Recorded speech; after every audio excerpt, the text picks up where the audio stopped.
गुरुर्ब्रह्मा गुरुर्विष्णुः गुरुर्देवो महेश्वरः गुरुः साक्षात् परं ब्रह्म तस्मै श्री गुरवे नमः। तस्मै श्री गुरवे नमः।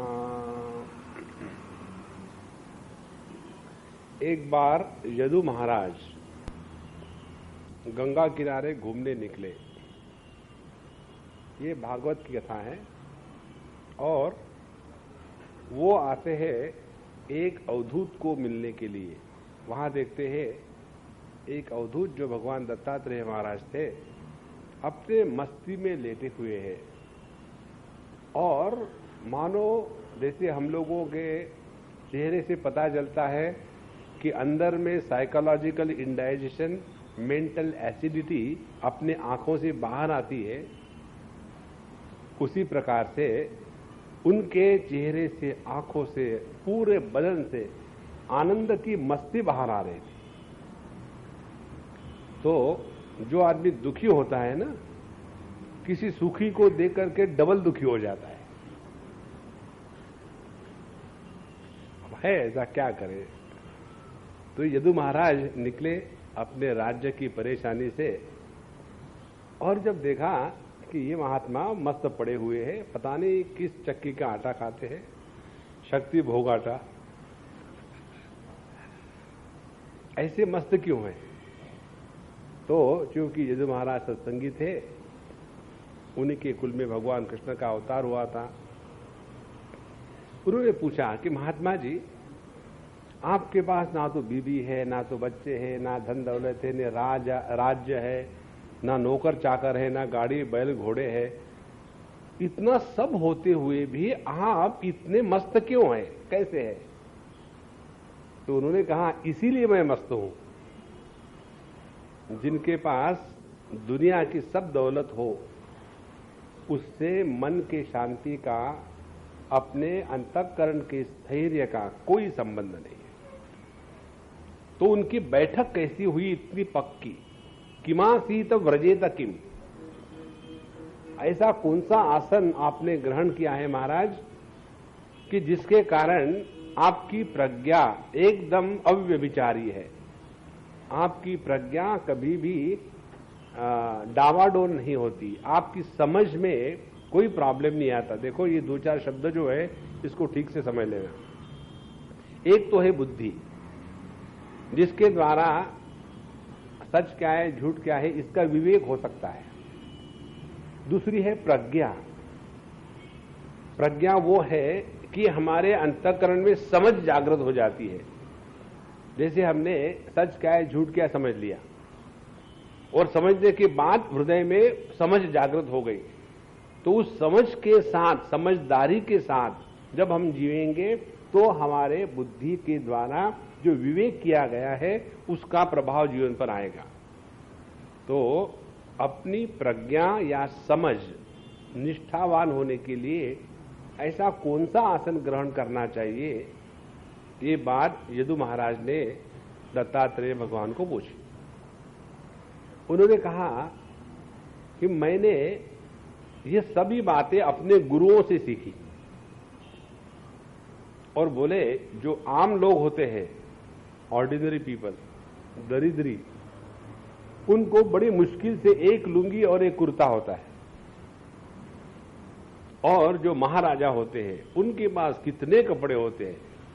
उसी प्रकार से असली साधक वो है कि जिसके जीवन में गुरुओं का दारिद्र्य नहीं है। हमारा एक ही गुरु है, बड़ा मुश्किल से मिला, पकड़ के बैठो,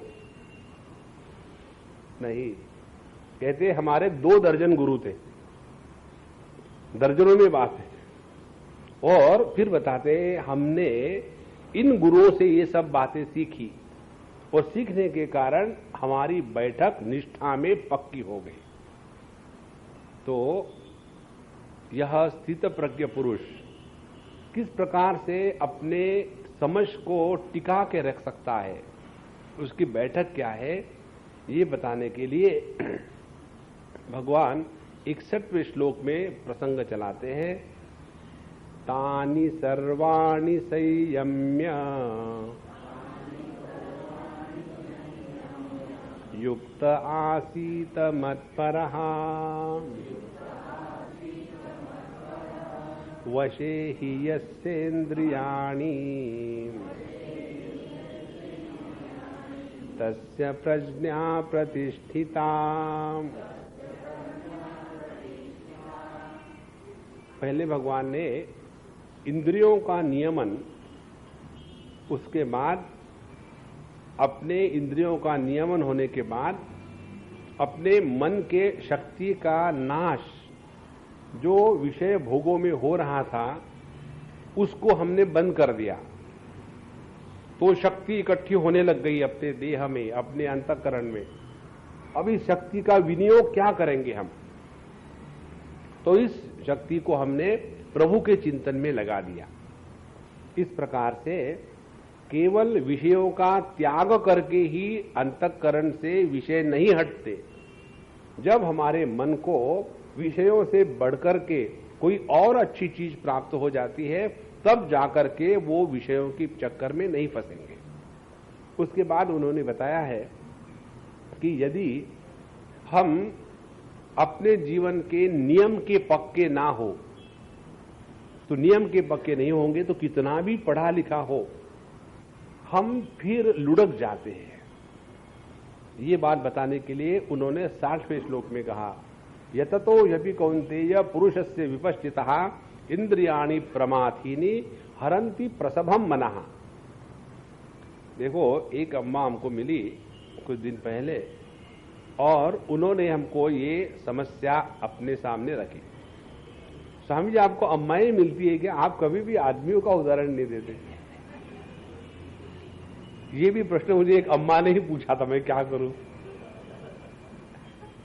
कई लोगों ने हमको बदनाम करके रखा है कि स्वामी जी आप लेडीज के पार्शल हो, हमेशा उनकी मजाक उड़ाते हो और आप पुरुषों के ही हमेशा समर्थन करते हो। तो जिसका जैसा समझना है समझ लो, अपन को क्या फर्क पड़ता है, अपन जैसे है वैसे। तो उन्होंने पूछा कि स्वामी जी हमारा पता नहीं क्या हो गया, बिल्कुल मन किसमें लगता नहीं और बड़े चिड़चिड़े हो गए हैं, भगवान का नाम लेने से बिल्कुल मन नहीं लगता, तो हम टीवी देखते रहते हैं, कुछ भी खाते हैं और समझ में आ क्या करें हम। तो हमने उनको पूछा कि अम्मा बताओ, आप सुबह से शाम तक कौन से नियम का पालन करती है? बोले हमने सब नियम छोड़ दिए। अब लो, जिस व्यक्ति के जीवन में नियम नहीं होते, उसका मन उसका बॉस बन जाता है। इसीलिए अपने मन को नियंत्रित रखने के लिए कितना भी आप पढ़ लो उपनिषद, कितने भी लेक्चर दे लो या लेक्चर सुन लो, हमको अपने मन को और इंद्रियों को नित्य निरंतर नियम के द्वारा नियंत्रित रखना है। देखो, मालूम है क्या होती है बात? एक बार की बात है, हमारे पास 2 बच्चे थे, दूसरे देश से आए थे, हिंदुस्तानी ही थे, एबीसीडी थे। एबीसीडी माने मालूम है ना आप लोगों को? एबीसीडी माने अमेरिका बॉर्न कंफ्यूज देसी है। हिंदुस्तानी पैदा हुए अमेरिका में, अब उनको ये कंफ्यूजन रहता है, बाहर जाओ घर की तो मम्मी, घर के अंदर आओ तो माँ। तो जब माँ होती है तब साड़ी पहनती है और जब मम्मी होती है तो बीड़ी ओढ़ती है। इस प्रकार से बच्चे बड़े कंफ्यूज हैं। तो ऐसे 2 कंफ्यूज बच्चे पढ़ने के लिए आए थे, क्योंकि उनके माँ बाप ने सोचा कि हम अपने बच्चों को अच्छे संस्कार देंगे और इसलिए उन्होंने उनको भेजा। 6 महीने साथ रहे। बस उन दिनों ने बिल्कुल नियम से सब करेंगे, ये करेंगे, वो करेंगे, और उनके माँ बाप बड़े खुश कि स्वामी जी हम तो इतने भाग्यवान हैं कि हमारे बच्चे ऐसे हैं, वो पुरुष सूक्त जानते हैं, भगवद गीता का पाठ करते हैं, संस्कृत पढ़ रहे हैं। तो हम अपना हाँ जी कर रहे थे। कल परसों मुझे ये फोन आया, स्वामी जी हमारे बच्चे बिगड़ गए। देखो, जब हम अच्छे वातावरण में होते हैं तो उसका प्रभाव हमारे जीवन में होता है। जब अगल बगल की कंपनी बिगड़ गई तो उस समय हमको कोई यदि बचा सकता है तो केवल अपने नियमों का आदमी ने पक्का होना चाहिए। खाने का नियम, अपने पाठ का नियम, अपने जो नित्य चीजें हैं उसका नियम, यदि वो नियम का हम त्याग करेंगे तो हरंती प्रसभम मनः, ये इंद्रिय हमारे मन को सबके सामने लुटा के ले जाएंगे और हम देखते रहेंगे। इसीलिए 61वें श्लोक में कहते हैं तानि सर्वाणि संयम्य, उन सभी इंद्रियों का हमको संयमन करना है। संयम्य कहा है, उनको मार नहीं देना, उनको नष्ट नहीं करना। संयम यह योग शास्त्र का शब्द है। संयम का तात्पर्य है कि हमारा ज्ञान चाहे इंद्रियों का हो, चाहे मन का हो, चाहे बुद्धि का हो, इस ज्ञान में जब ये तीन बातें नियंत्रित हो जाती है तो उसको कहते हैं संयमित ज्ञान। कौन सी तीन बातें? जब हमारा इंद्रिय, मन या बुद्धि, इन तीन प्रकार के ज्ञान देश के कारण भटकते नहीं, वस्तु के कारण भटकते नहीं, और एक ही स्थान पर एक ही वस्तु के साथ लंबे समय तक रह सकते हैं, तो तीन बातें जब अपने ज्ञान में आ जाती है तो उसको कहते संयमित। तो तानि सर्वाणि संयम्य, हमारे सभी इंद्रियों पर ऐसा संयम होवे कि जैसा हम कहे वैसा वो सुने। अब आपने देखा होगा, एक सज्जन थे, अच्छा भैया अब आदमियों का उदाहरण लुमाता हो। एक सज्जन थे और खाने के लिए बैठे, खूब डट के खाया और हम और साथ साथ वो उठे। उठने के बाद उन्होंने कहा आज जरा खाना ज्यादा ही हो गया स्वामी जी के साथ। पत्नी उवाच, तुरंत पत्नी यदि पति के बारे में बोली नहीं तो पत्नी कहेगी। तुरंत कहा उन्होंने, आप ये रोज कहते हो। माने जब हम खाने के लिए बैठते हैं तब अपने आप पर नियंत्रण नहीं। अरे भैया खाना दूसरे का हो तो पेट तो अपना है, उसका तो ध्यान रखना चाहिए। तानि सर्वाणि संयम्य, तो हम अपने इंद्रियों के द्वारा विषयों का ग्रहण नियम से करते हैं, मर्यादा से करते हैं, या किसी प्रकार के नियम नहीं, कोई मर्यादा नहीं, तो ऐसे जो इंद्रिय है वो एकदम स्वच्छंद हो जाते हैं। इसीलिए कठोपनिषद में कहते हैं जिस रथ के घोड़े काबू में ना हो, ऐसा रथ अपने गंतव्य स्थान पर जाते जाते बीच में ही टूट जाता है। उसी प्रकार से हमारा ये जो जीवन की जो यात्रा है, इस यात्रा को ठीक से चलाने के लिए सबसे पहली आध्यात्मिक साधना हम सबको करनी है तानि सर्वाणि संयम्य। पहली बात तो तानि सर्वाणि संयम्य, फिर कहते हैं युक्त आसीत मत्परः। अब ये जो युक्त शब्द है उसका भी ठीक से समझ लेना।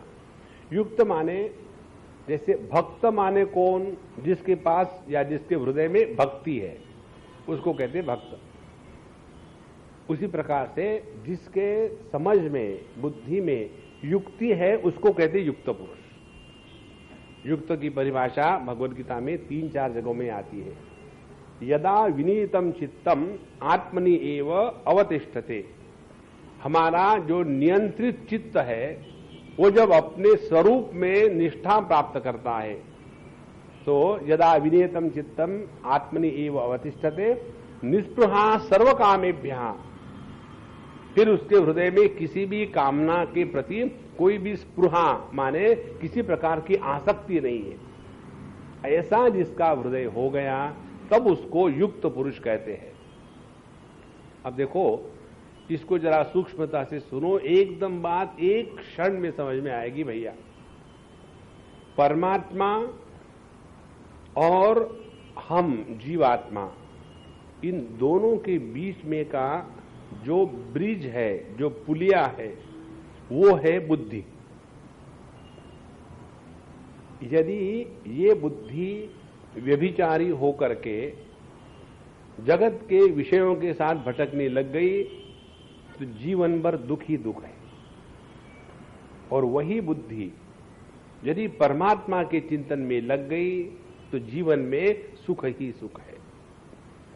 तो इंद्रियों की बात क्या है? तो कहते हैं कठोपनिषद की श्रुति फिर से, परांचिक हानि व्यतृण स्वयंभू तस्मात् परान पश्यति नान्तरात्मन कश्चित धीरः प्रत्यगात्मानमैक्षत आवृत्त चक्षुः अमृतत्वमिच्छत। इस जगत में हम सबके साथ एक ही नियम लागू है, हमारे इंद्रिय स्वाभाविक बहिर्मुखी है और इसीलिए जब तक हम इन इंद्रियों के साथ रहेंगे अंतर्मुखित्व आ ही नहीं सकता। तो करे क्या? कहते हैं आवृत्त चक्षु, अपने इंद्रियों को बंद कर डालो। आवृत्त चक्षु, इसलिए असली साधना इस जगत में भोगों में लगने में नहीं है। भोग उपलब्ध हो, अपने में क्षमता हो, स्वातंत्र्य हो और फिर भी हम किसी भोग के गुलाम नहीं बनते, तब जाकर के हमारा चित्त, हमारा मन प्रभु चरणों में लग सकता है, अन्यथा नहीं। इसलिए यदा विनीतम चित्तम आत्मनि एव अवतिष्ठते निस्पृहा सर्व कामेभ्यः युक्त इत्युच्यते तदा। ऐसा जो युक्त पुरुष है वही परमात्मा को प्राप्त कर सकता है, उसी की बुद्धि कभी डावाडोल नहीं होती। देखो, अपने जीवन में परमात्मा की प्राप्ति एक क्षण में हो जाती है। जैसे खाना जब बनाते हैं तो खाना बनाने में कितना समय लग जाता है। जब खाने के लिए बैठते 2 मिनट के खा करके हाथ धो के उठ गए और मुंह टेढ़ा किया, आज क्या जरा ठीक नहीं बना था। लेकिन जिसने बनाया उसको पूछो कितनी परेशानी हुई। उसी प्रकार से अपनी जितनी साधना है वो अपने अंतःकरण को शुद्ध करके, निर्वासन अंतःकरण करके, तब जाकर के हमको प्रभु का दर्शन एक क्षण में होता है। और ये बात जब समझ में आ जाती है कि अपने जीवन की साधना माने अपने अंतःकरण को इतना शुद्ध करना कि हमारे ज्ञान में कहीं खोट ना आवे, हमारा ज्ञान किसी भी प्रकार से ढीला ना रहे। एक दूसरे जगह में भगवान कहते हैं, कौन है युक्त पुरुष? युक्त आसीत मत्परः। 5वें अध्याय में भगवान कहते हैं, शक्नोति हैवय सोढ़ुम प्राक शरीर विमोक्षणात् काम क्रोधोद्भवम वेगम स युक्तः स कृष्ण कर्मकृत या स सुखी न रहा। कृष्ण कर्मकृत ने सहा सुखी न रहा। जिस व्यक्ति ने अपने अंतःकरण में आने वाले काम और क्रोध, इनके आवेग को सह लिया है। देखो, जब हमारे अंतःकरण में काम और क्रोध इनका आवेग आता है तो 2 क्षण में हम अपना सत्यानाश कर लेते हैं। काम और क्रोध इनका केवल आवेग आता है, थोड़ी देर अपने में धैर्य हो, सबूरी हो, श्रद्धा हो, भगवान के प्रति समर्पण हो तो ये काम क्रोध का प्रभाव अपने पर नहीं आता। इसीलिए भगवान कहते हैं काम क्रोधोद्भवम वेगम, यहां शक्नोति सोढ़ुम, जो इसको सह सकता है। और सहना यही साधना है। जिसकी सहन शक्ति जागृत नहीं हुई वो व्यक्ति छोटी छोटी चीजों को लेकर के दुखी रहता है। जैसे कई लोग होते हैं अपनी बात मनवाने के लिए बहुत आतताई प्रकार से जीवन जीते हैं। यदि ऐसा नहीं होगा तो हम आत्महत्या करेंगे, यदि वैसा नहीं होगा तो हम घर छोड़ के चले जाएंगे। ऐसे बचपना जैसा जिसका अंतःकरण है वो व्यक्ति एकदम उसके साथ बात करने की भी कोई मतलब नहीं। एक बार एक महात्मा, एक सज्जन घर में गुस्सा करके निकले, मैं तो अब आत्महत्या करूंगा, और पहुंच गए एक चोटी पर पहाड़ के आत्महत्या करने के लिए। और ऐसे जगह में महात्मा लोग बैठे होते, आत्महत्या नहीं करते, बैठे होते। तो आत्महत्या करने के पीछे पहले उसने देखा चारों तरफ कोई देख तो नहीं रहा, या देख रहा है तो फोटो निकाल ले। तो जब उसने देखा तो वहां एक महात्मा जी मस्त अपने चिलीम पीते बैठे हुए थे। तो वो गए महात्मा के आशीर्वाद लेके आत्महत्या करे, राम राम राम राम। तो महात्मा ने कहा, देखो मौत को ढूंढने को जाओ मत, मौत तुमको अपने आप ढूंढ लेगी। देखो, we don't have to go and kill our self, the death will come of its own. तो ये क्यों बातें ऐसी आती है? जब हमारे हृदय में काम क्रोध के आवेग को हम सह नहीं सकते तब। हमारे शिरडी बाबा के पोथी में एक कहानी आती है। एक सज्जन थे, घर की परेशानी से बड़े तंग आ गए, तो उन्होंने निर्णय कर लिया कि चलो अब जाकर के 2-4 दिन शिरडी में रहेंगे और फिर आत्महत्या कर डालेंगे। पहुंचे और फिर वो कुएं में कूदने के लिए उन्होंने सोचा जाकर के कूदे। तो वहां एक छोटा सा होटल था, तो भगवान की प्रेरणा से उस होटल वाले ने कहा, अरे महात्मा जी चलो आओ चाय पियो। तो सोचा ठीक है, मरने के वेले चाय बड़ी अच्छी ऑफर है। तो उसके बाद वो गए और जब चले गए तो उन्होंने कहा कि भैया आपने वो अक्कलकोट महाराज की पोथी पढ़ी है कभी? देखो बढ़िया पोथी है, पढ़ के देखो। तो उन्होंने ऐसा ही सहजता से एक पन्ना खोला और फिर वो पढ़ने लग गए। तो उसमें वही कहानी निकली कि एक व्यक्ति अपने जीवन के परेशानियों को लेकर के तंग होकर के आत्महत्या करने को निकला और फिर उसको उपदेश हुआ कि आत्महत्या करोगे तो केवल देह का नाश होगा। देह ने हमको, किसी को भी देह ने परेशानी नहीं करी है। हम परेशान होते हैं अपने मन के कारण। तो मरने के बाद भी मन तो जिंदा ही रहेगा। देखो महाराज, ये बहुत महत्व की बात है। इसीलिए किसी भी प्रकार से अपने जीवन में काम और क्रोध, इनके आवेग को हमको सहना है। शक्नोति हैव सोढ़ुम प्राक शरीर विमोक्षणात्। और ये काम क्रोध के वेग को कब जीतना है? मरने के बाद नहीं। मरने के बाद में आपको भारत रत्न मिलेगा, क्योंकि भारत रत्न मिलने के लिए पहली कंडीशन ये है, पहले मरो। तो स सुखी न रहा, और ऐसा ही व्यक्ति जीवन में सुखी होता है जिसने काम क्रोध के आवेग को जीत लिया है। तो युक्त आसीत मत परहा, तो ऐसा व्यक्ति जो युक्त है उसी की बैठक पक्की रहती है। और चतुर्थ अध्याय में भगवान बताते हैं, कर्मणि अकर्म यहां पश्येत अकर्मणि च कर्म यहां स बुद्धिमान मनुष्येषु स युक्त स कृष्ण कर्मकृत।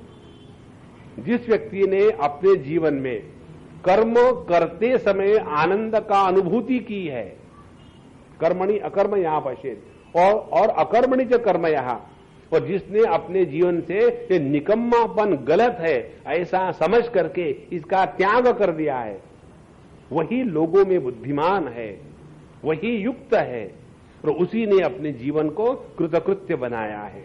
ऐसा युक्त पुरुष, इसकी बुद्धि कभी भ्रष्ट नहीं होती। तस्य प्रज्ञा प्रतिष्ठिता। इसलिए महाराज, ये बहुत आवश्यक बात है कि ये साधु संत इसी जगत पे रहते हैं, उनका रहना कोई अलग जगत में नहीं होता। यही पॉलिटिकल सिस्टम, यही ट्रैफिक जाम, यही गुंडागर्दी, यही कीमतों का बढ़ना, ये सब उनके साथ भी होता है। लेकिन उनमें और हम में फर्क क्या है? एक ही फर्क है कि किसी भी कारण से वो अपने बुद्धि के स्थैर्य को हटने नहीं देते। इसलिए तानि सर्वाणि संयम्य युक्त आसीत मत्परहा। और युक्त आसीत, तो आसन क्या हो गया? आसन हो गया इस युक्ति का। तो अपने इंद्रियों पर पूरा नियंत्रण, इंद्रियों को तोड़ना नहीं, मारना नहीं, उसको नियंत्रण करना है। देखो, नियंत्रण करने के अनेक तरीके हैं। एक बार एक लड़के ने मुझे प्रश्न पूछा था, अंग्रेजी में पढ़ रहा था, तो अंग्रेजी में प्रश्न पूछा। प्रश्न ये था कि Swami ji, according to psychology दे से separation is bad and you people talk about sublimation. We don't understand the difference between separation and sublimation. तो इसका अर्थ बताओ। तो separation क्या है, sublimation क्या है, कब क्या करना चाहिए? तो जब हम उनसे बात कर रहे थे, उनको बताया, देखो हमारे मन में ऐसा विचार आया कि अगले को एक चाटा लगाए।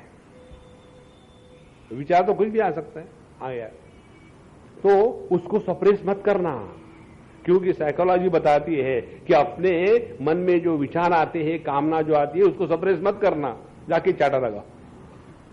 तो ये कोई सुसंस्कृत व्यक्ति का जीवन नहीं है। पहले अपने आप पर नियंत्रण करने के लिए जबरदस्ती से अपने आप को रोकना पड़ेगा, तो पहले सप्रेशन करना है।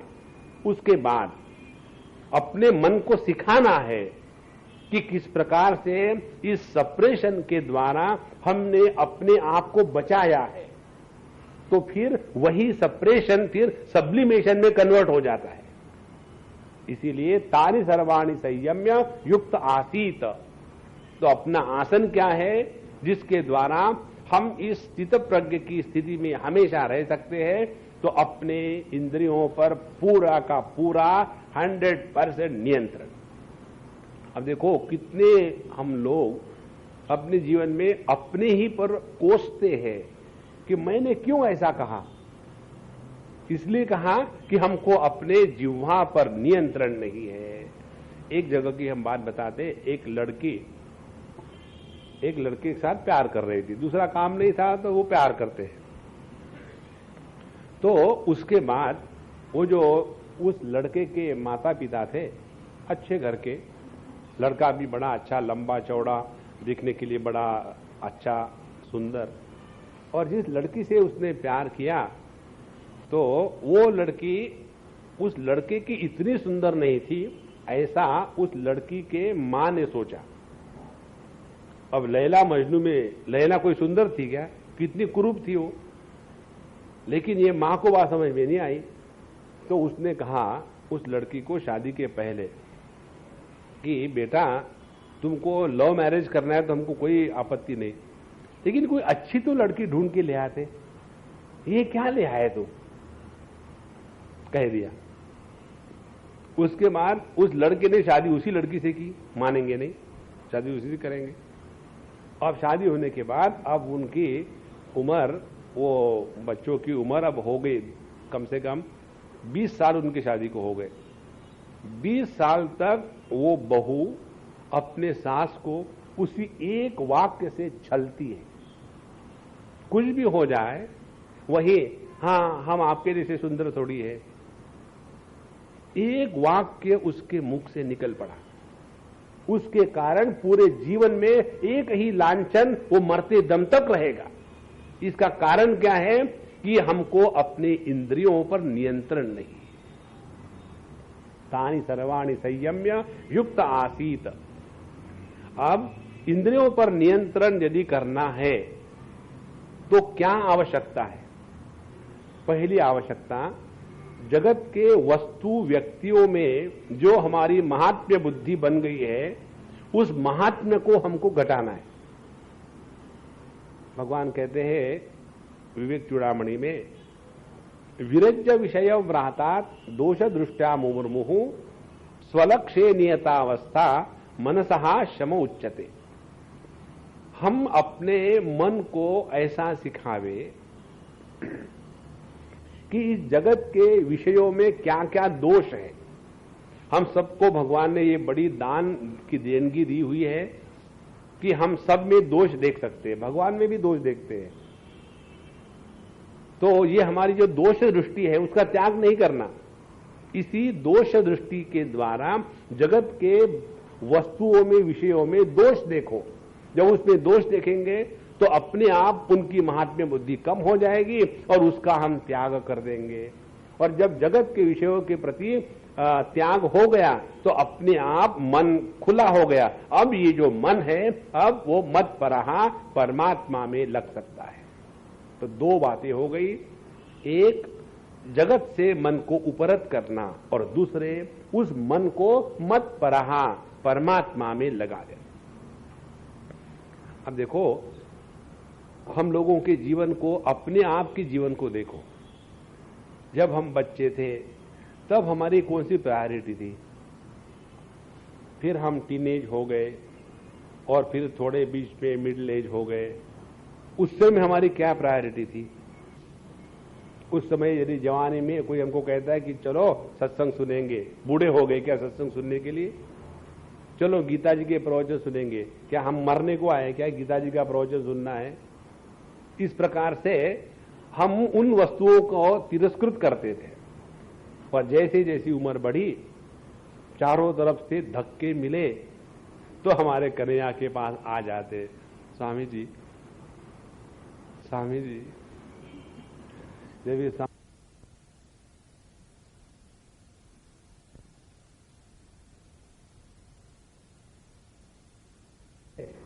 भगवान के चरणों में, तो जब हम अपने जीवन को देखते तो कितनी हमारी प्रायोरिटी बदलती गई। तो यदि हमारी जीवन की प्रायोरिटीज बदल रही है तो उसका कारण क्या है? उसका कारण ये है कि जिन वस्तुओं को पहले हमने महात्म्य दिया था, अब उन वस्तुओं में रस नहीं आता। देखो, हमको याद है बचपन में हम लोग मार्बल खेलते हैं, और उस समय मार्बल मार्बल मार्बल वही दुनिया की सबसे बड़ी धन दौलत है। जेब में रखेंगे 20-25, आवाज करेंगे कर कर, चलो आ जाओ कंचे खेलेंगे। पता नहीं आजकल के बच्चे क्या खेलते हैं, हम लोग तो कंचे गिल्ली डंडा वो खेलते थे। तो फिर बड़े हुए, बड़े होने के बाद वो मार्बल निकल गया, अब दूसरा मार्बल आया। बाथरूम से लेकर के भगवान के मंदिर तक चारों तरफ मार्बल मिलना चाहिए, वो भी मार्बल ये भी मार्बल। इसको मार्बल इसलिए कहते हैं कि जिसके द्वारा अपना बल मर जाता है उसको तो मार्बल। देखो महाराज, इस जगत के वस्तुओं में हमारी बुद्धि कभी भी स्थिर नहीं हो सकती है, क्योंकि यदि जगत के विषय चंचल है तो चंचल वस्तुओं के साथ रही गई बुद्धि कभी भी स्थिर नहीं होगी।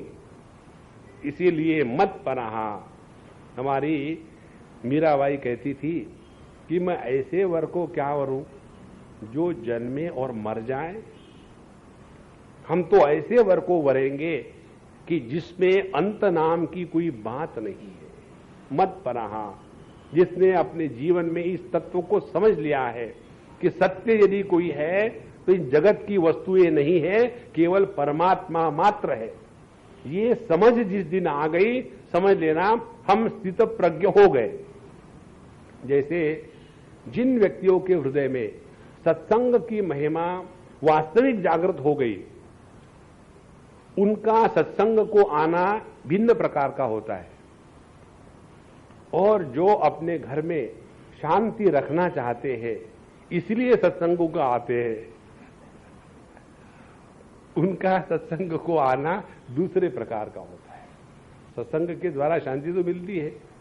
जब दादा दादी बुढ़ाओ बुढ़ाओ चले जाते हैं सत्संग में 1 घंटा 2 घंटा, तो घर में बड़ी शांति है। नहीं तो आएंगे और फिर वही अपनी ये क्यों किया, वो क्यों किया, ऐसा क्यों किया, वैसा क्यों किया, बच्चे परेशान। इसीलिए युक्त आसीत मत परहा। हमारे जीवन में महात्म्य किसको है? यदि परमात्मा ही हमारे जीवन में सर्वश्रेष्ठ महात्म्य है, तो हमारी बुद्धि उस परमात्मा जो निश्चल है, जो स्थिर है, जिसमें किसी प्रकार के परिवर्तन नहीं है, तो ऐसे अपरिवर्तनशील वस्तु में जब हमारी चंचल बुद्धि लग जाती है तो वो भी स्थिर हो जाती है। अब इसके लिए एक्सपेरिमेंट करो। उस दिन हम किसी के साथ जा रहे थे और वो सज्जन गाड़ी चलाते समय बड़े गुस्सा कर रहे थे। हमने कहा देखो भाई, गुस्सा मत करो, गुस्सा करने से हमको डायरिया होता है, आपकी गाड़ी खराब हो जाएगी। तो बोले स्वामी जी देखो कब ये बंबई के रोड ठीक हो जाएंगे।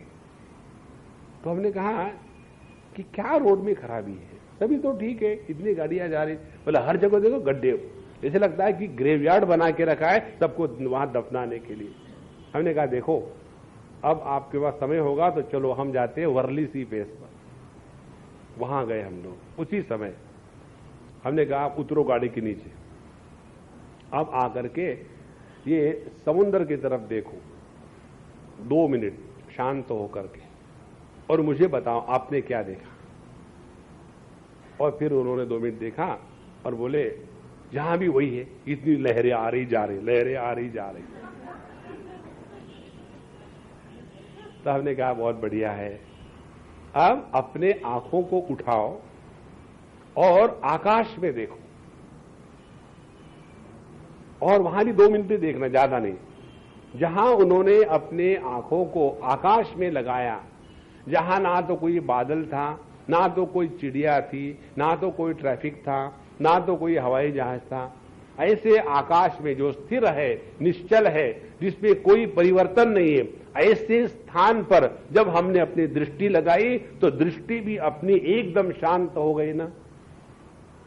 उसी प्रकार से जब तक हमारी बुद्धि इस चंचल जगत में भटकेगी, उसको कभी भी शांति नहीं मिल सकती। इसीलिए मत परहा, हमारे जीवन में सबसे परमोच्च वस्तु कौन सी है महत्व की? तो जब हम यदि तत्पद की साधना कर रहे होंगे तो ईश्वर भगवान हमारे लिए सब कुछ है, और यदि हम त्वम पद की साधना कर रहे होंगे तो ये अहम, ये हमारे लिए महत्व का है। मत परहा, जिसने इस अहम को देखा है, जिसने अपने ध्यान को पूरा इस अहम की तरह लाया है, उसके जगत की सभी समस्याएं समाप्त हो जाती है। अभी हम दिल्ली में थे, भगवान रमण महर्षि के केंद्र में गए और वहां लेक्चर खत्म हो गया। उसके बाद आधे घंटे प्रश्नोत्तरी। तो एक जवान लड़के ने प्रश्न पूछा कि स्वामी जी, आप ये जो बताते वो तो सब ठीक ठाक है, लेकिन उससे कुछ हुआ है आज तक? मुझको तो कुछ नहीं हुआ, मैं तो कितने लेक्चर सुन के बैठा हूं। तो हमने उनको पूछा कि आप कौन है? वही भगवान रमण महर्षि का अप्रोच, क्योंकि जब आप किसी से बात करते हो तो अपना इंट्रोडक्शन तो देना चाहिए ना। जैसे हम जब आते हैं यहां तो रोज हमारे महात्मा जी हमारे इंट्रोडक्शन देते कि ये वही महात्मा जी जो कल आए हुए थे, और कल जैसा उन्होंने बोला वैसे आज भी बोलने वाले, डोंट टेक इट सीरियसली, ये कहने का तात्पर्य है। और उसके बाद फिर हम अपना रिकॉर्ड शुरू कर देते हैं। उसी प्रकार से हमने कहा, आप हमसे प्रश्न पूछ रहे हैं, शराफत इस बात की होती है पहले अपने आप को इंट्रोड्यूस करो कि मैं अमुक अमुक हूं, और फिर प्रश्न पूछेंगे। बोले हाँ स्वामी जी गलती हो गई, नेवर माइंड, बताओ कौन हो। और जहां हमने अपने अहम की तरफ ध्यान को खींचा, अपने आप जगत की सभी समस्याएं समाप्त हो जाती है। तो समस्या कौन सी है? जब हमने प्रत्यक्ष की दृष्टि से देखे तो भगवान का त्याग कर दिया है, और यदि अपरोक्ष दृष्टि से देखें तो अहम का चिंतन बंद कर दिया है। तो ऐसे ही व्यक्ति के जीवन में हमेशा बुद्धि डावाडोल होती है। युक्त आसीत मत परहा, हमारे जीवन में जब तक के परमात्मा या अपना आत्मस्वरूप इसका महात्म्य सबसे बड़ा नहीं होगा, तब तक के बुद्धि में निष्ठा प्राप्त नहीं हो। युक्त आसीत मत परहा, तो पहली बात हो गई इंद्रियों का पूर्ण प्रकार से नियंत्रण, और दूसरी बात हो गई हमारे जीवन में महात्म्य हमने किसको दिया है? महात्म्य परमात्मा को दिया है कि CH आत्मा को दिया है? तो युक्त आसीत मत परहा। और आगे कहते हैं वशे ही यस्येन्द्रियाणि, यस्य इंद्रियाणि वशे, जिसके सभी के सभी इंद्रिय मन बुद्धि इत्यादि उसके वश में है। इंद्रियों के वश में रखना माने जो हम चाहेंगे वही हमारी आंखें देखें, जो हम चाहेंगे वही हमारे कान सुने। हम लोग एक मंत्र रोज पढ़ते हैं यहां सुबह शाम, लेक्चर के पहले लेक्चर के बाद में, भद्रम कर्णेभिः शृणुयाम देवाः, भद्रम पश्येमाक्षभिर्यजत्राः, स्थिरैरङ्गैस्तुष्टुवांसस्तनूभिः, व्यशेम देवहितं यदायुः। अब हमको बता दे, कर्णेभिः भद्रम शृणुयाम, हम अपने कानों के द्वारा अच्छा सुने। अरे बाबा सामने कहा गाली दे रहा है और अच्छा कैसा सुने? देखो, हम तो वही सुनेंगे ना कि जो हमारे कानों पर आ रहा है। जैसे यहां के ट्रैफिक के वो हॉर्न आ रहे, उसमें क्या भद्रम सुनो, अभद्र है। तो ये जो मंत्र हमको बताया शास्त्रों ने, भद्रम करने भी शृणुयाम देवा, उसका तात्पर्य ये है कि प्रत्येक आवाज के पीछे एक ही परमात्मा तत्व है। जैसे भगवान कहते 7वें अध्याय में, प्रणवः सर्ववेदेषु शब्दखे पौरुषम दृशु। वही परमात्मा उपनिषदों में, वेदों में प्रणव के द्वारा बताया जाता है, और वही परमात्मा इस भूताकाश में शब्द के रूप में अभिव्यक्त हो रहा है। तो चाहे कोई ओंकार का जप करे, चाहे कोई आके हमको गाली देवे, ये दोनों संभव तब है कि जब उसमें, उसके हृदय में परमात्मा विराजमान है तब। यदि हमारा ध्यान उस परमात्मा की तरफ गया तो चाहे हमसे कोई कैसा भी बोले, जहां हमको सुनने को आया तो आनंद आया, क्यों कि हम जिंदा है। किसी ने गाली दी तो बड़ा आनंद आया, क्योंकि गाली देने वाला जिंदा है, और ये जीवन एक है, इसमें कोई भेद नहीं है। उसको कहते हैं भद्रम करणे भी शृणुयाम देवा। जहां हमने सभी शब्दों का अर्थ परमात्मा के रूप में ग्रहण करने के अपने मन को ट्रेनिंग दिया है, वहां हमने भद्रम करणे भी इस मंत्र को समझ लिया है। इसीलिए युक्त आसीत मत्परः, तो जिसने अपने मन को, बुद्धि को इस प्रकार से ट्रेनिंग दिया है कि हर चीज का अर्थ प्रभु में निकालो, हर चीज का अर्थ भगवान की ही दृष्टि से निकाले, तो वशे ही यस्य इंद्रियाणि। इस प्रकार से अपने इंद्रियों को, मन को अपने वश में रखना ही रखना है। जैसे एक बार एक संत कहीं गए भिक्षा मांगने के लिए, और उनको भिक्षा तो नहीं मिली, उन्होंने गालियां दी उस दुकानदार ने। तो इन संत के साथ उनके चेले भी थे। दो प्रकार के संत होते हैं, एक तो चेले के साथ जाते हैं और दूसरे चोले के साथ जाते हैं, उनके साथ चेला नहीं होता। तो ये महात्मा जी एक अपने चेले के साथ गए, तो जब उन्होंने देखा कि अपने गुरु महाराज को उस आदमी ने काफी गालियां दी है, तो उनको बड़ा गुस्सा आया। और महात्मा जी असली थे, नकली नहीं थे, तो वो निकल गए। तो चेला कहता है कि गुरु महाराज आप मुझे हां कह दो, जाकर के पूरा का पूरा हिसाब पूरा कर लो सूद के साथ। तो गुरु महाराज ने कहा कि बिल्कुल ठीक बात है, जब किसी से कुछ लेते हो तो वापस करना चाहिए। तुमने यदि उन गाली सहस्त्र नाम को स्वीकार किया हो तो वापस करना है। अगला भले गाली दे, हम क्यों सुने? इसको कहते हैं सिलेक्टिव हियरिंग। ये जो टेक्निक है ना, आप इसको इस्तेमाल करो घर में, घर की अशांति समाप्त हो जाएगी। जैसे समझो आपकी पत्नी ने आपको कहा कि कई दिनों से साड़ी नहीं लाया, साड़ी लानी है, उस समय सिलेक्टिव हियरिंग सुनो मत, बोलने दो, एकदम मन में शांति रहेगी।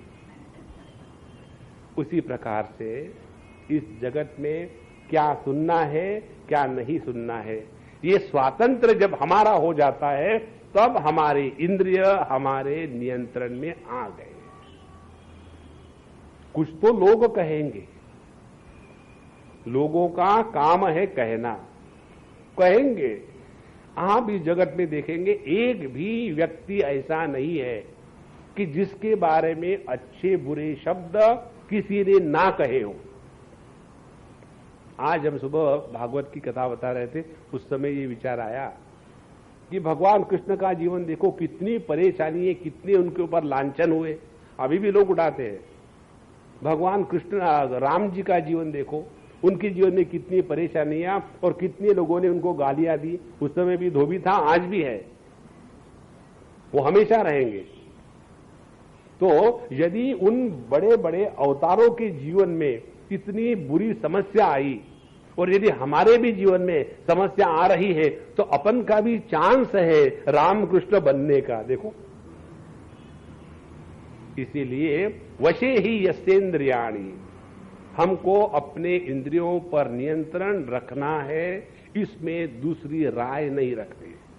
तस्य प्रज्ञा प्रतिष्ठिता, ऐसे ही व्यक्ति की प्रज्ञा, समझ कभी डावाडोल नहीं होती। इसलिए भगवान को जो प्रश्न पूछा गया था, स्थित ही किम प्रभाषेत किमासीत, किस प्रकार से ये स्थित प्रज्ञ पुरुष इस जगत में रहते हुए भी कभी डावाडोल नहीं होता, तो उसकी बैठक इतनी पक्की कैसे है? तो उसके बैठक पक्के होने का एकमात्र कारण है, और ये कारण है उसका अपने पर संपूर्ण नियंत्रण है। जितना हम अपने पर नियंत्रण रखेंगे उतने हम साधक हैं। हम साधक कह करके अपने इंद्रियों पर, बोलने पर, चालने पर, जगत के विषयों का डिस्कशन करने पर, इस पर यदि नियंत्रण नहीं है तो हमारी बुद्धि अभी मत पराहा भगवान में लगी नहीं है। अभी हम कल परसों एक सज्जन हमको मिले और भागवत की कथा चल रही थी, और उन्होंने आकर के हमको प्रश्न पूछा, शाह जी आपने भी अभी बताया कि भागवत में आता है कि एक गर्भ में रहती भगवान वेदव्यास ने, और उसी भगवान वेदव्यास जी ने महाभारत में लिखा है कि परीक्षित जी पैदा हुए थे स्टिल बॉर्न, और उसके बाद उन्होंने कहा कि यदि कौरव पांडवों के प्रति मेरे मन में समत्व बुद्धि होगी तो इस समत्व के पावित्र के द्वारा, शक्ति के द्वारा ये मृत बालक एकदम जिंदा हो जाएगा। तो इन दोनों में से किसको सत्य स्वीकार करें या दोनों को झूठ करें? ये ऐसे भेद क्यों आते हैं? तो हमने कहा देखो, इसका सरल उत्तर यह है कि आप भगवान वेद व्यास जी से पूछो, दूसरा कोई उत्तर नहीं दे सकता। जैसे उदाहरण ले लो कि हमने एक बार दिया था शायद उदाहरण, बहुत स्पष्ट उदाहरण है। एक बच्चा रो रहा है और 3 माताएं उसको देख रही है। एक माता है मां, दूसरी माता है डॉक्टरनी, और तीसरी माता है बेकार माने सोशल वर्कर। जो बेकार होते वही सोशल वर्कर होते, 3 माताएं। और ये बच्चा रो रहा है। और ये बच्चा जब रो रहा है तो इनको पूछो कि बच्चा क्यों रो रहा है? तो मां क्या कहेगी? बेचारे को भूख लगी होगी, खिलाओ। मां को एक ही मालूम है, उसको खिलाते जाओ, परेशान कर दो ताकि वो रोए ना। और डॉक्टर को पूछो कि बच्चा क्यों रो रहा है? पेट पे दर्द होगा, there must be some colic. डॉक्टरों को दर्द के सिवा किसी की याद नहीं आती। और सोशल वर्कर को पूछो, उसके रोने को देख करके वो आपको लेक्चर झाड़ेगा और आपको रुलाएगा। अब ये 3 उत्तर आ गए उस लड़के के रोने के बारे में। अब वो लड़का वहां उपलब्ध है, उसको पूछो भैया तुम क्यों रो रहे हो? वो उत्तर देगा कुछ नहीं, टाइम पास करने के लिए। अब मुझे बताओ, ये जो 3 प्रकार के उत्तर ये 3 ज्ञानियों ने दिए और जो उत्तर उस बच्चे ने दिया, इसमें सत्य उत्तर कौन सा होगा? जो उस बच्चे ने दिया वही होगा ना। तो हम लोग शास्त्रों में ऐसी बात भगवान वेद व्यास जी ने क्यों लिखी है, इसकी केवल कल्पना कर सकते हैं। और वो कल्पना कैसी होगी? जैसा हमारा अंतःकरण होगा उसके अनुसार हमारी कल्पना होगी। यदि हमारे अंतःकरण में भगवान के प्रति भक्ति होगी तो हर कॉन्ट्राडिक्शन में हम परमात्मा का दर्शन करेंगे। दूसरा उदाहरण हम आपको देते हैं, ये बहुत महत्व की बात है। एक बार हमको किसी ने पूछा इसी प्रकार से कि स्वामी जी आप कन्हैया के बड़े भगत हो, लेकिन हमको बड़े खटकते। हमने कहा इसी तो हम भगत है। हमको वो फैमिली फोटोग्राफ वाले भगवान रामचंद्र जी बिल्कुल पसंद नहीं, क्योंकि भगवान कृष्ण का फैमिली फोटो निकल ही नहीं सकता। कहां निकालोगे? 16,108 और जी कहां खड़े रहेंगे? संभव नहीं है। और कहते हैं कि देखो वो हमेशा टेढ़े खड़े रहते। भगवान रामचंद्र जी कैसे? एकदम शरीफ। तो हमने कहा मालूम है भगवान कृष्ण क्यों टेढ़े खड़े रहते हैं? वो टेढ़े हैं हम कहते हैं, लेकिन असल में हम टेढ़े हैं। और यदि हम टेढ़े हैं और वो सीधे हो जाएंगे तो हमारा टेढ़ापन जगत को खटकेगा। तो उन्होंने क्या किया? हमारे टेढ़ेपन में सौंदर्य लाने के लिए स्वयं भी टेढ़े हो गए। जब 2 टेढ़ी लाइनें इकट्ठी आती है तब उसको डिजाइन कहते हैं। देखो, लेकिन एक सीधी लाइन है, दूसरी टेढ़ी है, तो टेढ़ेपन का टेढ़ापन ज्यादा उभर आता है।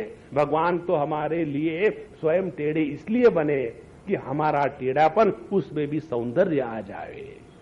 देखो महाराज, जैसी हमारी बुद्धि होगी, जैसी हमारी निष्ठा होगी, उसी प्रकार से हमको इस जगत का दर्शन होता है। इसीलिए युक्त आसीत मत परहा, हमारा मन, हमारी बुद्धि यदि परमात्मा में लगी है, चाहे भक्त बनकर के लगो, चाहे ज्ञानी बनकर के लगो, सवाल यह है भगवान में यदि हमारी बुद्धि लगी है तो उसमें कभी भी डावाडोल नहीं होगा। और ऐसी ही बुद्धि, अव्यभिचारी निश्चयात्मिका बुद्धि मनुष्य के जीवन का सौंदर्य है। तो वशे ही यस्तेन्द्रियाणि तस्य प्रज्ञा प्रतिष्ठिता। अब इसके बाद अगले 2 श्लोकों में भगवान बताते हैं कि हमारे बुद्धि का डावाडोल होने के क्या क्या कारण है, और वो 1 नहीं 2 नहीं 8 कारण बताते हैं। और उसमें एक के बाद एक कार्य कारण मीमांसा जैसी है। तो पढ़िए हमारे बाद, ध्यायतो विषयान पुंसः संगस्तेषुपजायते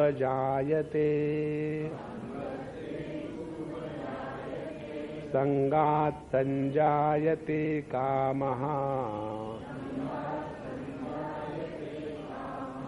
कामात् क्रोधोऽभिजायते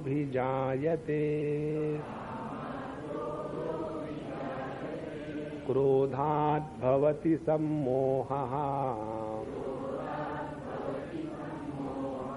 सम्मोहात् स्मृतिविभ्रमः स्मृतिभ्रंशात् बुद्धिनाशः बुद्धिनाशात् प्रणश्यति। जिसने अपने बुद्धि को डावाडोल होने से नहीं बचाया, उसने अपना सत्यानाश कर दिया। कैसा होता है ये? अब एक एक स्टेप बाय स्टेप भगवान बताते हैं। पुंसः विषयान ध्यायतः, जब हम किसी वस्तु का ध्यान करते हैं, चिंतन करते हैं, उसके बाद क्या हो जाता है? संगहातेषु उपजायते, उस वस्तु के प्रति हमारे मन में आसक्ति जागृत हो जाती है। संगहातेषु उपजायते, उसके बाद संगात् संजायते कामः, फिर जहां उस वस्तु के प्रति मन में अनेक संकल्प विकल्प आने लग गए तो उस वस्तु के प्रति हमारे मन में कामना का निर्माण हो गया। और जब कामना निर्माण हो गई तो इस कामना के 2 पहलू हो सकते हैं। एक तो कामना पूरी होगी, नहीं तो नहीं होगी। यदि कामना पूरी हो गई तो मन में लोभ जागृत हो जाता है, और यदि कामना पूरी नहीं हुई तो मन में क्रोध जागृत हो जाता है।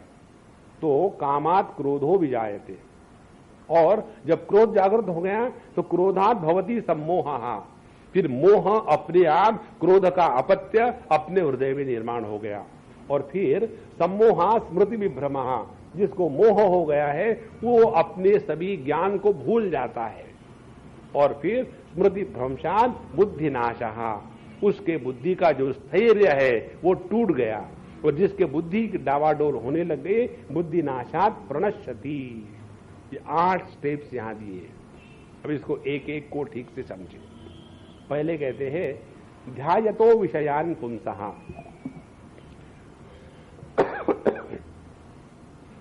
अब देखो, आप लोग तो सभी शादी करवाने में करने में एक्सपर्ट हो। जब एक लड़का लड़की को सिलेक्ट करता है, फोटोग्राफ्स आ गए, आने के बाद जैसे ताश के 52 पत्ते ये लिया, ये जो आते हैं एनआरआई है अपने इंडिया में शादी करने के लिए, उनका धंधा ऐसा होता है। आई गॉट हार्डली 3 days, और 3 दिन में शादी करके जाएंगे, 2 दिन में डाइवोर्स होकर वापस आ जाएंगे। तो वहां गए और उनके माता पिता यहां दुनिया भर के लड़कियों की फोटो रखते हैं, और वो वहां से अपना हाई फाई आता है, इसकी नाक टेढ़ी, इसका आंख टेढ़ी है, इसका ये टेढ़ा, उसका वो टेढ़ा है, और ये कबूतर अच्छा है, एक को पकड़ लिया। उसके बाद क्या हुआ? उसके बाद उस लड़की का उसमें ध्यान करना शुरू कर दिया। तो जहां ध्यायतः विषयान पुंसः, फिर उसके बारे में संगहातेषु उपजायते, फिर उस व्यक्ति को या उस वस्तु को हम चाहने लग जाते हैं, क्योंकि उसमें आसक्ति निर्माण हो गई। आसक्ति किसको कहते हैं? जब एक ही विषय के बारे में हमारे मन में अनेक संकल्प विकल्प आने शुरू हो जाते हैं, तब समझ लेना हमारे मन में उस विषय के व्यक्ति के प्रति आसक्ति जागृत हो गई है। और आसक्ति का सौंदर्य मालूम है क्या है? जा भी सकती, टिकती नहीं। इसीलिए ये जो आसक्ति है ये केवल अपने मन की कल्पना है, वास्तविकता कुछ नहीं है, लेकिन उसका प्रभाव जरूर होता है।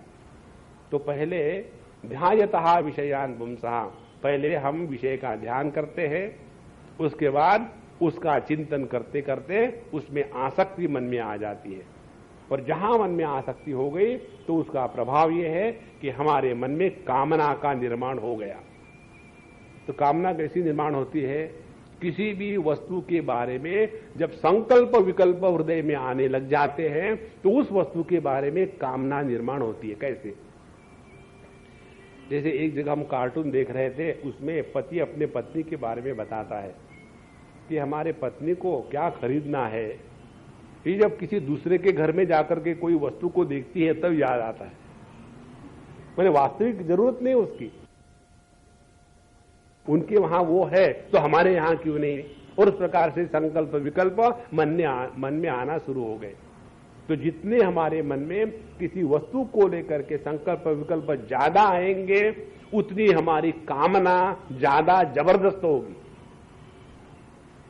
और यदि मन में हमारे ज्यादा संकल्प विकल्प नहीं है तो कामना भी जबरदस्त नहीं होती।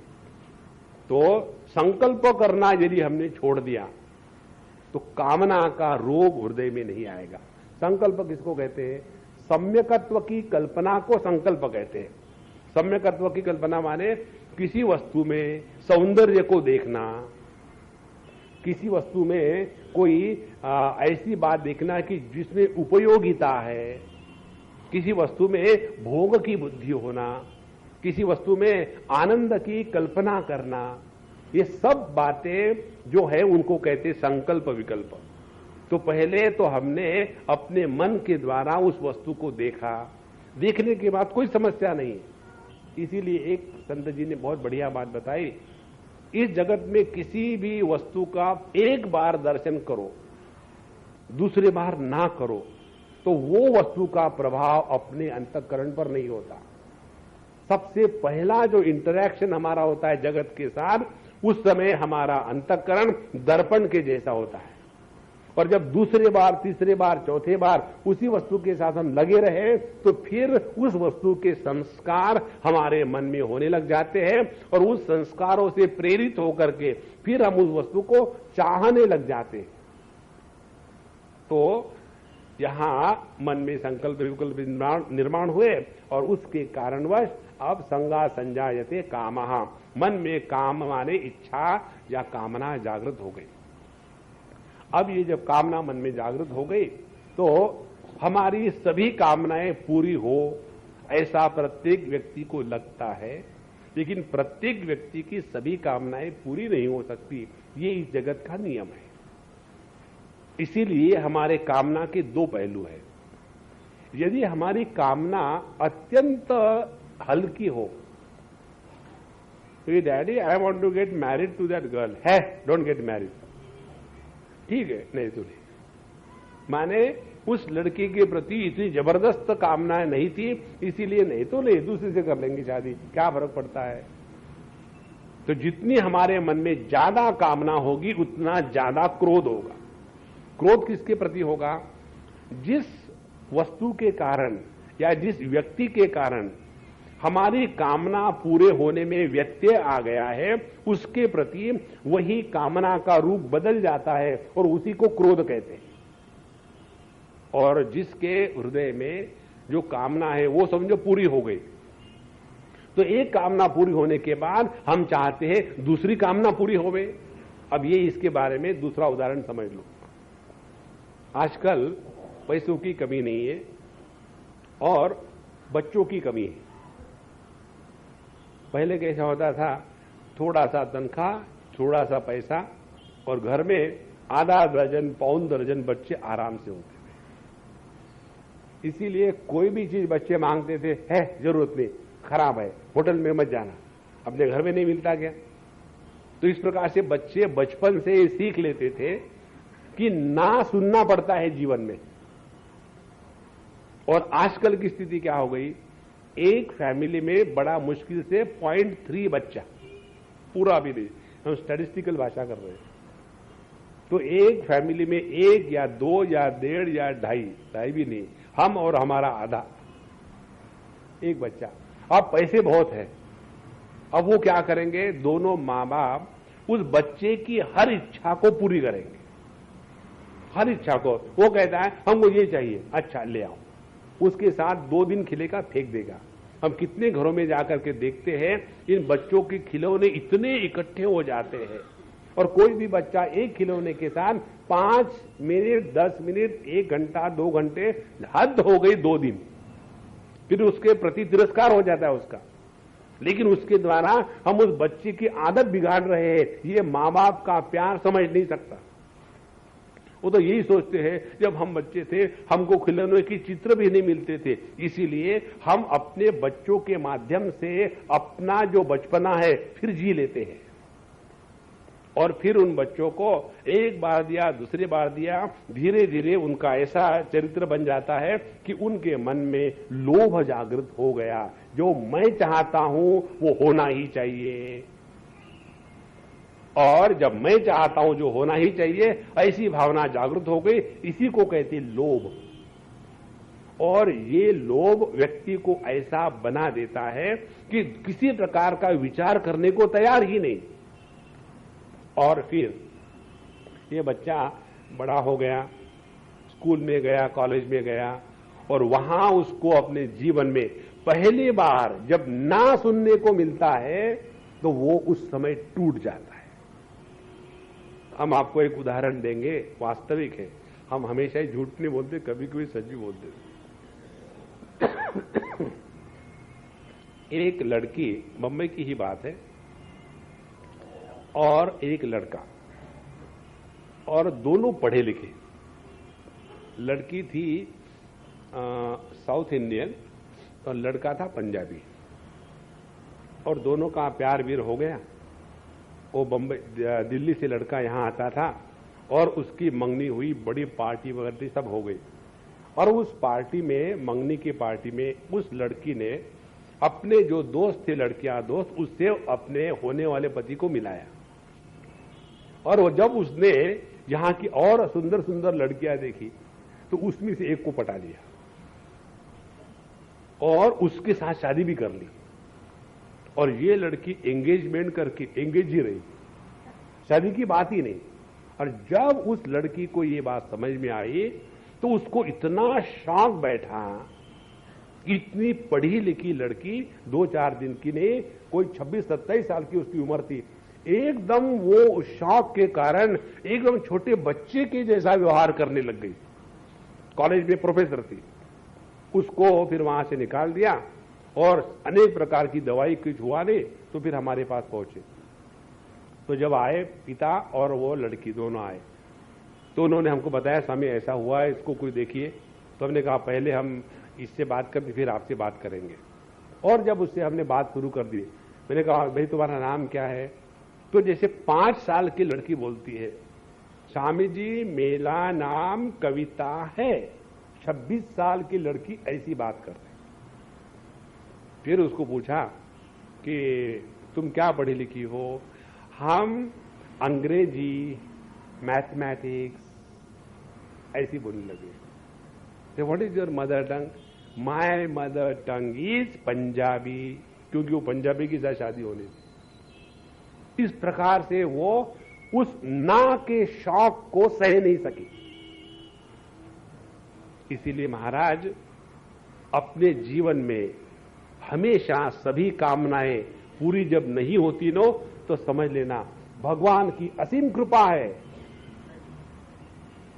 नहीं तो इस जगत में रहने के लिए जो शक्ति चाहिए, सबसे बड़ी शक्ति किसके लिए चाहिए? अगले वाले ने हमारा अपमान किया, जगत ने हमको धुतकार दिया और फिर भी हम पर कोई आंच न आए, तब तो कहीं हमारी बुद्धि स्थिर है। इसीलिए कामात क्रोधो भी जायते, जब हमारी कामनाएं पूरी नहीं होती तो उसके द्वारा क्रोध आ गया। क्रोध किसको कहते हैं? जिसके द्वारा अपने हृदय के आनंद को हम अभिव्यक्त नहीं कर सकते हैं, उसको कहते क्रोध। अब देखो, कोई व्यक्ति क्रोध में हो तो क्या ऐसा कह सकता है, I am very angry but I am very happy? Impossible. जो आदमी गुस्सेला होता है उसके हृदय से आनंद बह ही नहीं सकता। इसीलिए काम पूरा नहीं हुआ तो क्रोध निर्माण हो गया।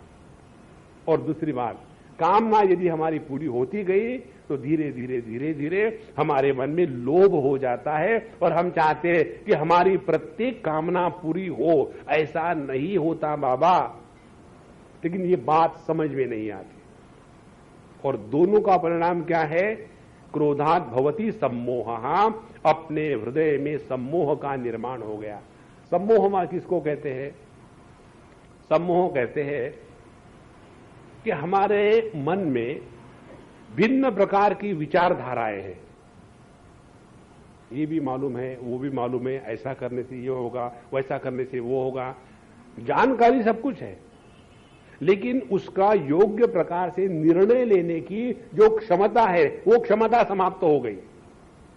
इसीलिए सम्मोह का तात्पर्य है कि हमारे उपलब्ध ज्ञान को हम योग्य प्रकार से अपने जीवन में उतार नहीं सकते, उसको कहते सम्मोह। इसीलिए जो पढ़े लिखे होते हैं उनको सब कुछ आता है, लेकिन वो अपने जीवन में उतार नहीं सकते और इसीलिए मोह के शिकार हो जाते हैं। तो क्रोधात भवति सम्मोहः, और सम्मोहा स्मृति विभ्रमः। स्मृति किसको कहते हैं? हमने कितने बार सत्संग सुन के रख दिया है, हम में से किसको ये बात मालूम नहीं कि किसी की बुराई नहीं करना चाहिए, जीवन में क्रोध नहीं होना चाहिए। किसको मालूम है? हर एक को मालूम है। लेकिन जब मौका आ जाता है तो छोड़ते हैं। कहना नहीं चाहिए किसी के बारे में बुरा, लेकिन कह ही देते हैं। तो क्यों कह रहे हो बाबा, बंद करो ना। स्मृति विभ्रमः, हम अपने ज्ञान को भूल जाते हैं। देखो, भगवान शंकराचार्य जी इसमें कहते हैं कि जब व्यक्ति इस काम क्रोध लोभ इत्यादि के प्रभाव में आ जाता है तो ये भी भूल जाता है कि हम अपने पिताजी के सामने खड़े हैं, हम अपने गुरु के सामने खड़े हैं, तो इस प्रकार का व्यवहार करना गलत है। ये सब हम भूल जाते हैं। स्मृति विभ्रमः।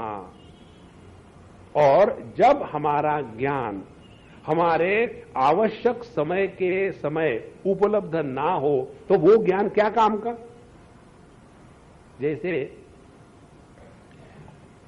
एक व्यक्ति ने हमको पूछा, स्वामी जी हम जब मेडिटेशन के लिए बैठते हैं तो बड़ी परेशानी होती है।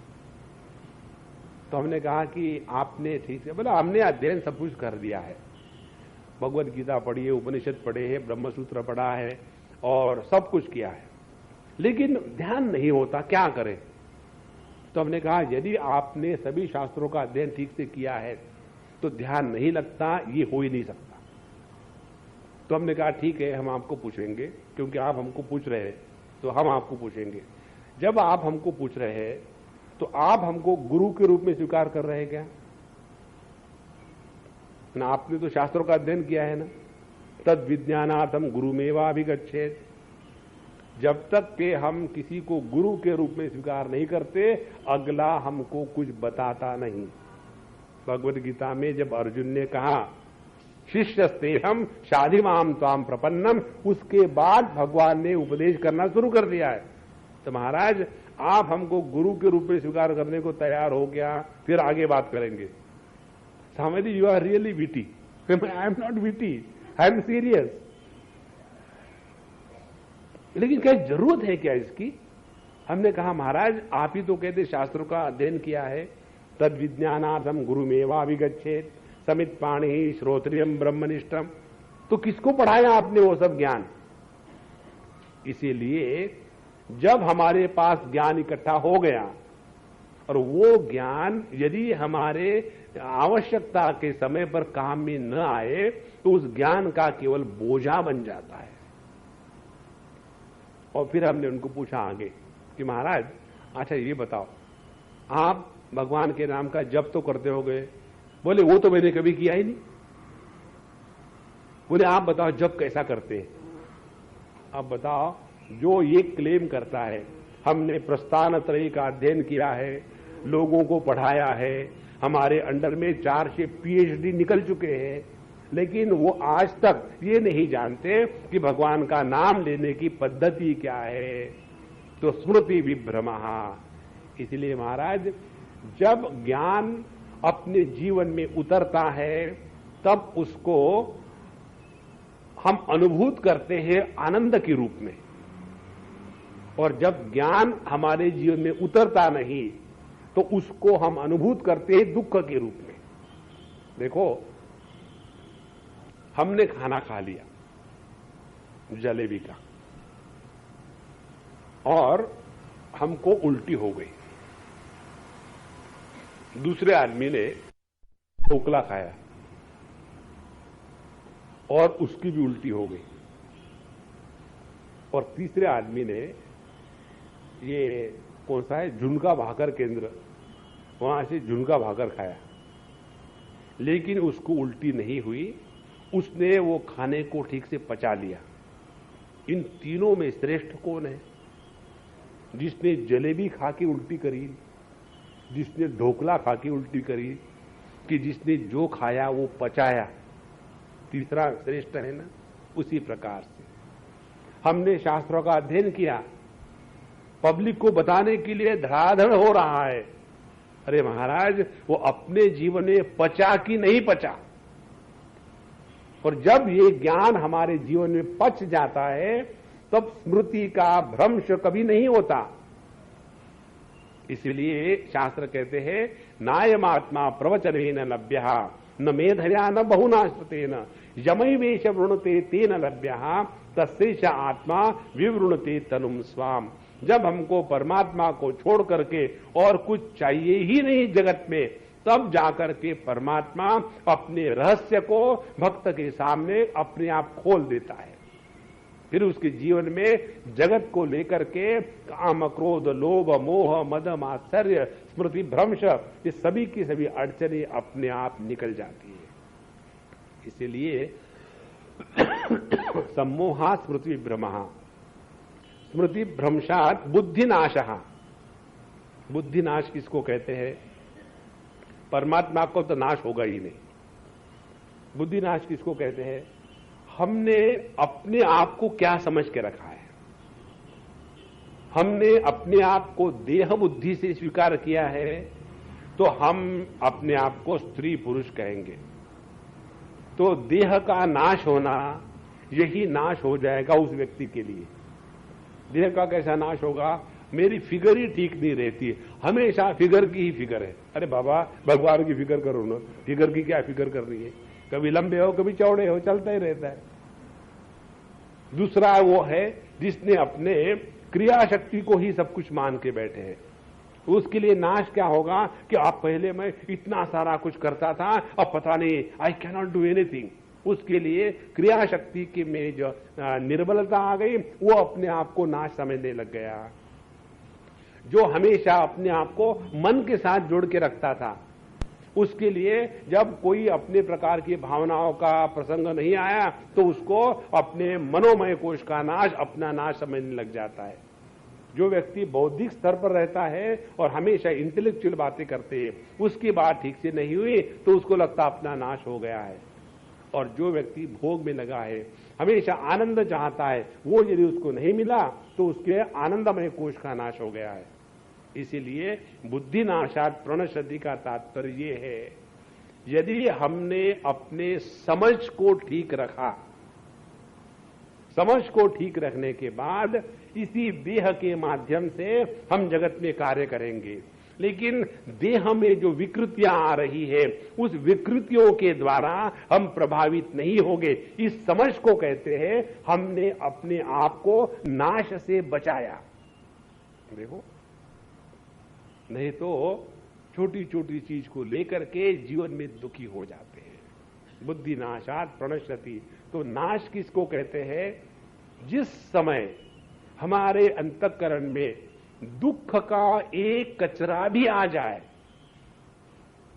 जिस समय हमारे अंतःकरण में अज्ञान का इतना भी अंधेरा आ जाए, और जिस समय हमारे अंतःकरण में मौत का डर खड़ा हो जाए, समझ लेना हमारा सत्यानाश हो चुका है।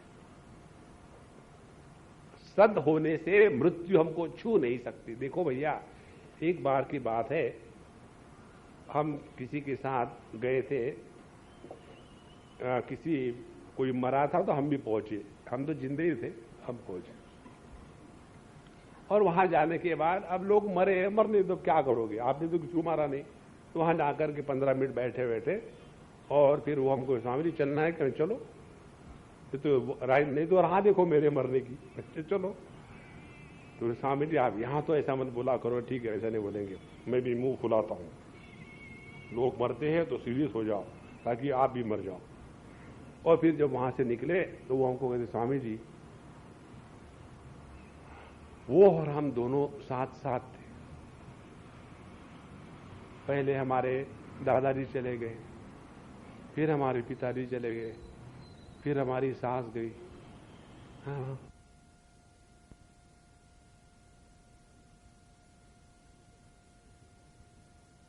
तू व्यक्ति को लेकर के जब हम पर कोई प्रभाव नहीं होता, तब जाकर के हमारी बुद्धि परमात्मा में स्थित हो गई है। इस प्रकार से हमारे जीवन में जो बुद्धि के नाश के कारण, 8 के 8 कारण भगवान ने बता दिए। बुद्धि नाशाद प्रणश्यति, और जिसने अपने आप को इस नाश से बचाया है, उसकी बात 64वें श्लोक में भगवान कहते हैं, राग द्वेष वियुक्तैस्तु विषयान इंद्रियैश्चरन्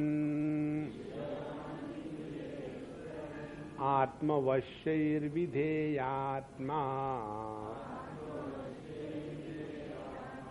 प्रसादमधिगच्छति। विधेयात्मा प्रसादम अधिगच्छति, अधिगच्छति माने प्राप्त होता है। अधिगच्छति का अर्थ, दूसरा अर्थ ये भी है कि वो समझ लेता है। प्रसाद, उसको प्रसाद मिल जाता है। प्रसाद किसको कहते हैं?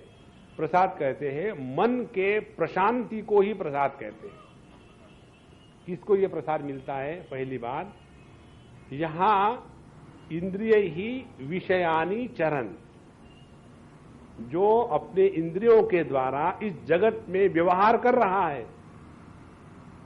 ऐसा नहीं कि जगत में जाना है तो मुझे स्त्रियों को देखना नहीं है तो आंखें बांध के रख ली, गांधारी बन गए, और मुझे उधर वो होर्डिंग देखने नहीं है तो होर्डिंग आया कि इधर कर लिया। इसको नहीं कहते। भगवान कहते हैं विषयान इंद्रियाचरण, हमारे इंद्रिया इस जगत में कार्य कर रहे हैं, लेकिन कैसे है? राग द्वेष वियुक्त ही इंद्रिय ही। हमारे इंद्रियों में, हमारे मन में किसी भी प्रकार का राग द्वेष नहीं है। 3 स्थितियां होती है। जो विषयी कामी पुरुष है, उनके मन में विषयों के प्रति राग होता है और विषयों से उपरत होने के प्रति द्वेष होता है। और जो साधक है, उनके मन में विषयों के प्रति द्वेष होता है और उपरति के प्रति राग होता है। लेकिन जो समझदार व्यक्ति है, वो ना तो विषयों के प्रति द्वेष रखता है, ना तो उनके प्रति राग रखता है। कारण क्या? कि उसकी इंद्रिय अपने कंट्रोल में है। देखो, इसीलिए इस राग द्वेष को लेकर के भगवान 3 अध्याय में बताते हैं, इंद्रियस्य इंद्रियस्यार्थे राग द्वेषो व्यवस्थितौ तयोः वशम न आगच्छेत तौ ह्यस्य परिपंथिनौ। इस जगत में एक भी व्यक्ति ऐसा नहीं है कि जिसके अंतःकरण में किसी ना किसी वस्तु को, व्यक्ति को लेकर के राग द्वेष ना हो। अभी हम गए थे मिडिल ईस्ट, कहीं शायद कुवैत में या बहरीन में थे, और हमको ये दो भगवान के अवतार बिल्कुल पसंद नहीं है। एक दक्षिण भारतीय अवतार इडली और दूसरा गुजराती अवतार ढोकला, बिल्कुल पसंद है। अच्छा, अब नहीं है तो नहीं है। और हम किसी के यहां खाने के लिए गए, उन्होंने इडली लिया है, तो मैं इडली से बात करने लग गया कि तू यहां भी पहुंच गई। तो हमारे मित्र ने बताया कि actually Swami ji doesn't like idli. तो हमारे होस्ट ने बताया नहीं नहीं नहीं, स्वामी जी हमेशा मजाक करते हैं, उनकी इडली अच्छी लगती है। राम राम राम। अब क्या करें? तो उस समय भगवान की याद आ जाती है, ब्रह्मार्पणम ब्रह्माभि ब्रह्माग्नौ ब्रह्मणाहुतम। तो इस जगत में हर चीज अपने कहने के अनुसार नहीं मिलती।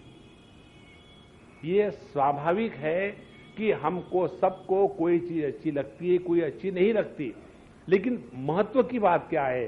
तयोहो वशम न आगच्छेद, उसके वश में हमको नहीं जाना है। माने जहां हमने अपने इंद्रियों को राग द्वेष के वश में नहीं रखा, वहां इस जगत में इंद्रियों का विषयों के साथ संपर्क होते हुए भी हम पर उसका कोई भी प्रभाव नहीं होगा। इसको कहते हैं प्रसादम अधिगच्छति, उसके जीवन में प्रसाद प्राप्त हो गया। तो राग द्वेष ही विमुक्त ही और विषयानी इंद्रियश्चरन्। और ऐसा व्यक्ति कौन हो सकता है? आत्मवश्य ही विधेय आत्मा, जिसने विधेय आत्मा का तात्पर्य विधेय माने विधि निषेध, डूज एंड डोंट्स, क्या करना चाहिए क्या नहीं करना चाहिए। तो जब हमने अपने मन को ऐसा ट्रेन किया है कि जो हम चाहते हैं वही मन करे, जो हम नहीं चाहते हैं वो मन ना करे, ऐसा जिसका मन अपने पूर्ण नियंत्रण में आ गया है, उसको भगवान ने यहां विधेय आत्मा कहा है। हमारे दिल्ली के कार चलाने वालों के जैसा नहीं। उस दिन हम दिल्ली में थे, तो हमारे सारे सज्जन भी बैठे हुए थे, और जो ड्राइव कर रहे थे, लाल बत्ती, पीली बत्ती, हरी बत्ती, कोई चक्कर धड़ाधड़ जा रहे थे। तो हमको दूसरे ने बताया कि स्वामी जी आप जरा इनको बताओ, देखो लाल बत्ती से जा रहे हैं। हमने कहा देखो, बत्ती ज्यादा समझदार है कि ये जरा समझदार है? ये जब देखते हैं निकल जा सकते, जाने दो। तो यदि हम अपने मन को नियंत्रण में रखें तो इस जगत में जैसे चलना है चलने दीजिए। किसी का तिरस्कार करने की जरूरत नहीं है, किसी को अच्छा बुरा करके अलग करने की जरूरत नहीं है। जरूरत है हमको अपने पर नियंत्रण है या नहीं। विधेय आत्मा। तो दो बातें हो गई, जिसने अपने आप को इस प्रकार से नियंत्रित किया है, इस जगत में ही हमको रहना है, और इस जगत में रहते समय हमारा इंद्रियों के माध्यम से जगत से संबंध आता है। तो वो संबंध में हमारे राग द्वेष हमारे अंतःकरण के शुद्धि को, संतुलन को बिगाड़ते हैं। तो करना क्या है? राग द्वेष का त्याग करके फिर इस जगत के साथ अपने संबंध प्रस्थापित करो। दूसरी बात, हम मन के माध्यम से जगत का भोग इत्यादि करते हैं, तो ये जो मन है ये हमारे नियंत्रण में हो जाए। ये दो बातें जब हो जाती है तो प्रसादम अधिगच्छति, ऐसे व्यक्ति के जीवन में प्रसाद प्राप्त हो गया। अब देखो प्रसाद किसको कहते हैं, ये भी बहुत सुंदर बात है। हम लोग जब जाते हैं, कौन सा कराची वाला मिठाई वाला जो भी है, जब जाते हैं तो दुकान में क्या मांगते हैं? हम ऐसा कहते हैं क्या, भाई जरा 1 किलो प्रसाद देना।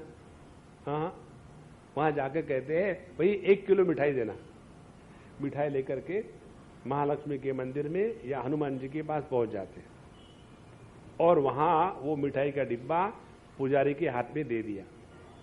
देने के बाद पुजारी जी उसमें से माल निकाल लेते हैं और 2 मूंगफली के दाने और एक तुलसी पत्र रख देते, जाओ। और जब हमने उस भगवान के मंदिर में चढ़ाया हुआ मिठाई को डब्बा लेके आते हैं, जब हम दूसरे को देना है तब क्या देते हैं? तब हम कहते हैं प्रसाद लो। खरीदने गए थे मिठाई, हो गया प्रसाद। अब वो मिठाई प्रसाद कैसा बना? वो मिठाई प्रसाद ऐसा बना कि उसको लेकर के हम उसका तिरस्कार नहीं करते।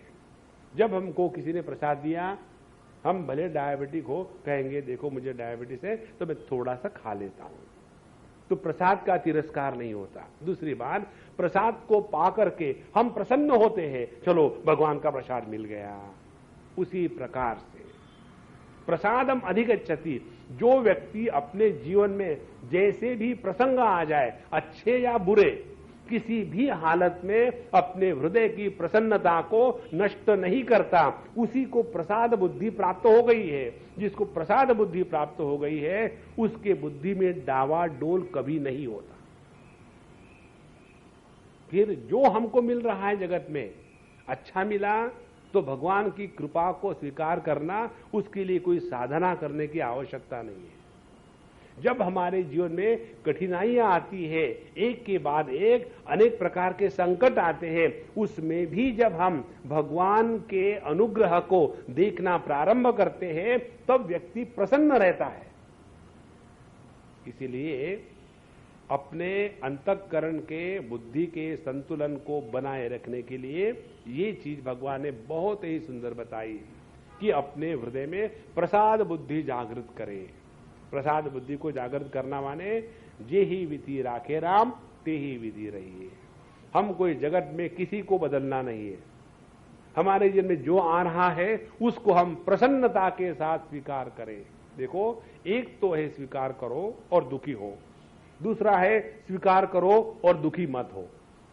स्वीकार करना सामान्य है, हमको कोई चॉइस नहीं जगत में। तो यदि हमने स्वीकार करके प्रसन्न रहने का व्रत ले लिया है तो हमारी बुद्धि कभी भी डावाडोल नहीं होगी और ऐसा ही व्यक्ति प्रभु को प्राप्त कर सकता है।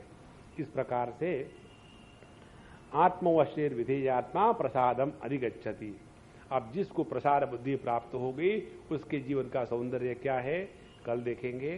अब यहीं विराम करते हैं।